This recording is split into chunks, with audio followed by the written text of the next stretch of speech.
Faleminderit zonja drejtuese, meqense unë këtu gjova shumë lavde për universitetet shqiptare, duke i pranë La Sapiences, Bolonjës, Bokonit, po i referohem një përfundimi të një prej organizatave që merret me rankimin botëror të universiteteve.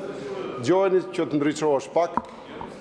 Dhe aty lutem shumë. Jo, 1 minutë lutem. Po të lutem shumë tash. Ka kjo me procedurën. Po ka lidhje me procedurën sepse po sqaroj. Dhe një herë tjetër. Po mirë, keni frikë nga e vërteta ju se unë se marr vesh fare. Ju lutem, po nuk ka lidhje ju. As po atakoj njeri. Ju lutem që mos ta prishim rregull. Tash ju, edhe një herë tjetër. Unë kam procedurën time dhe e parashtroj vetë. Ka lidhje me procedurën. Ta përfundoj unë dhe në fund fare jep vlerësimin, s'mund t'japësh vlerësim para prak. Zonja drejtuese, lutem shumë se ndërkohë, domethënë edhe minutazhi ikën, kam një informacion shumë të rëndësishëm dhe është çështje procedure për atë që po diskutohet këtu, se po diskutohet për arsimin e lartë në mënyrë të veçantë kuadër të marrëveshjes. Dhe është shumë e thjeshtë për të qenë qartë për procedurën. Kjo organizatë e ka përcaktuar në rankimin e saj nga 1501 universitete Shqipëria është jashtë. Dhe ndërkohë, nga rajoni në këtë rankim janë universitetet e Maqedonisë, Serbisë, Slovenisë dhe jo vetëm kaq, janë universitetet e Afrikës, cilët kanë të ardhura për frym dhe GDP për frym më tullët 10 fish se sa Shqipëria. Keni Sudanin, i cili e ka 600 deri në $700 e ka të ardhurat për frym. Është Uganda, që është 900 deri $1000 për frym. Shqipëria ka 8500, 9500. Është Etiopia, dhe kjo është skandal, është për të vënë duart në kokë. Ndërkohë që Shqipëria pretendon që ka universitete, pretendon që ka kërkim shkencor, Shqipëria nuk rezulton në asnjë prej këtyre rankimeve. Megjithse vazhdon të krenohet me fjalë boshe dhe me universitete që janë thjesht iluzione se bëjnë kërkim shkencor dhe se transmetojnë dije dhe nxjerrin diploma reale. Faleminderit. Zoti Braçe, keni fjalën të përgatitet zonja Nikola.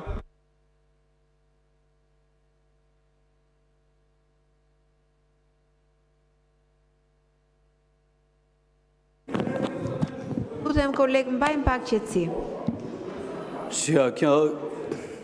Zoti Boçi, natyrisht që kjo është e pa drejtë, me thënë drejtë. Kemi atë doja të thë edhe unë, kemi që nga mëngjesi këtu, kemi kaluar vetëm një pikë të rendit ditës në cilën vetëm kjo ana këtej ka folur për aktin normativ, ndërkohë që ana juaj nuk ka thënë asgjë për aktin normativ. Tani vim tek pika e dytë. Ju personalisht folët 10 minuta, nga të cilët 9 minuta e 30 sekonda për një aktivitet politik partjak tuaj dhe vetëm 30 sekonda për këtë marrëveshjen. Tani merrni dhe 3 minuta tjera për të folur për një element që s'ka lidhje për marrëveshjen.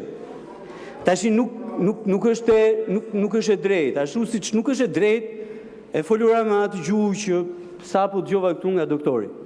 Dhe vërtet nga doktori nuk e pres, që të thua shoroft Italia, bravo Italis, bravo qeverisë italiane dhe turp qeverisë shqiptare, që është palë në këtë marrëveshje, domethënë nuk shkon. Nuk është gjuhë partneriteti kjo gjë, doktor, të lutem. Nuk është gjuhë partneriteti kjo gjë. Pa tjetër që mund ta kritikoni qeverinë, ta shani qeverinë, sa doni, nga mëngjes deri në darkët. Po të paktën për këtë dokument që është këtu përpara, nuk ka arsye për çfarë ta shash. Marrëdhëniet me Italinë nuk kanë qenë kurrë në këtë nivel. Dhe ju e dini fort mirë këtë gjë. Kurrë. Edhe në qeveritë më parshme të Partisë Socialiste, edhe në qeveritë më parshme të Partisë Demokratike. Nuk hyn kurrë në një kornizë të tillë të zhvillimit ekonomik dhe të gjithëanshëm shoqëror.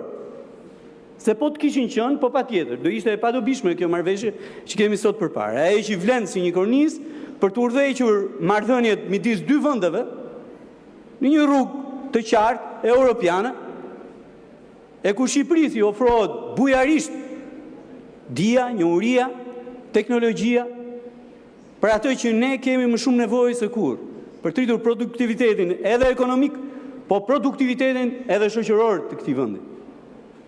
Fushat që janë përshkruar në këtë marrëveshje si pjesë e këtij bashkëpunimi janë jetike për Shqipërinë, duke filluar nga shëndetësia, për cilën flisni ju, me të drejtë edhe kritikoni ju siç kritikojmë dhe ne.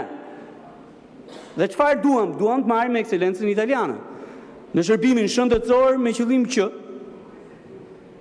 atë që Italia e ka arritur në kaq e kaq vite, që e mbron si shoqëri në kaq e kaq vite sistemin shëndetësor publik, ta kemi edhe ne këtu. E dyta vjen industria, ku ne jemi deficitar. Deri tani kemi qenë thjesht dhe vetëm fasoni, përgjithsisht fasoni i Italisë. Të ndërtojmë, të lutem, të ndërtojmë industritë përbashkëta me Italinë, duke filluar edhe nga industria e sigurisë, po patjetër që është një avantazh shumë i madh për ne.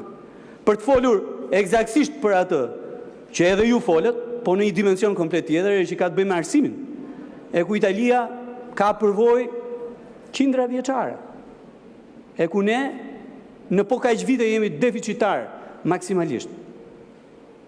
Është shumë e thjeshtë të flasësh sot për Universitetin e Shqipërisë, po ne jemi bërë vend me universitet pas luftës. Pas luftës, ndërkohë që ata qindra vite, edhe njëherë, qindra vite, Italia po flas. Dhe natyrisht kjo gjë na duhet, për më tepër që të ridimensionojmë universitetet tona në kushtet në cilat ndodhemi.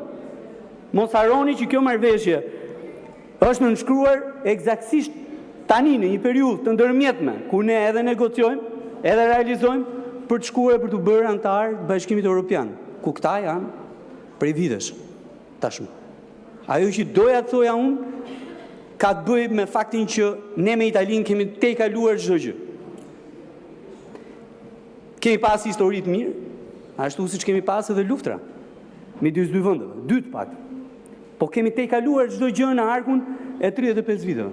Dhe ecim përpara duke jo vetëm çuar marrëdhëniet në një nivel gjithmonë më të lartë, por në krahun tjetër duke zgjidhur të gjitha problematika. Niveli i integrimit të shqiptarëve në Itali është në kuota maksimale.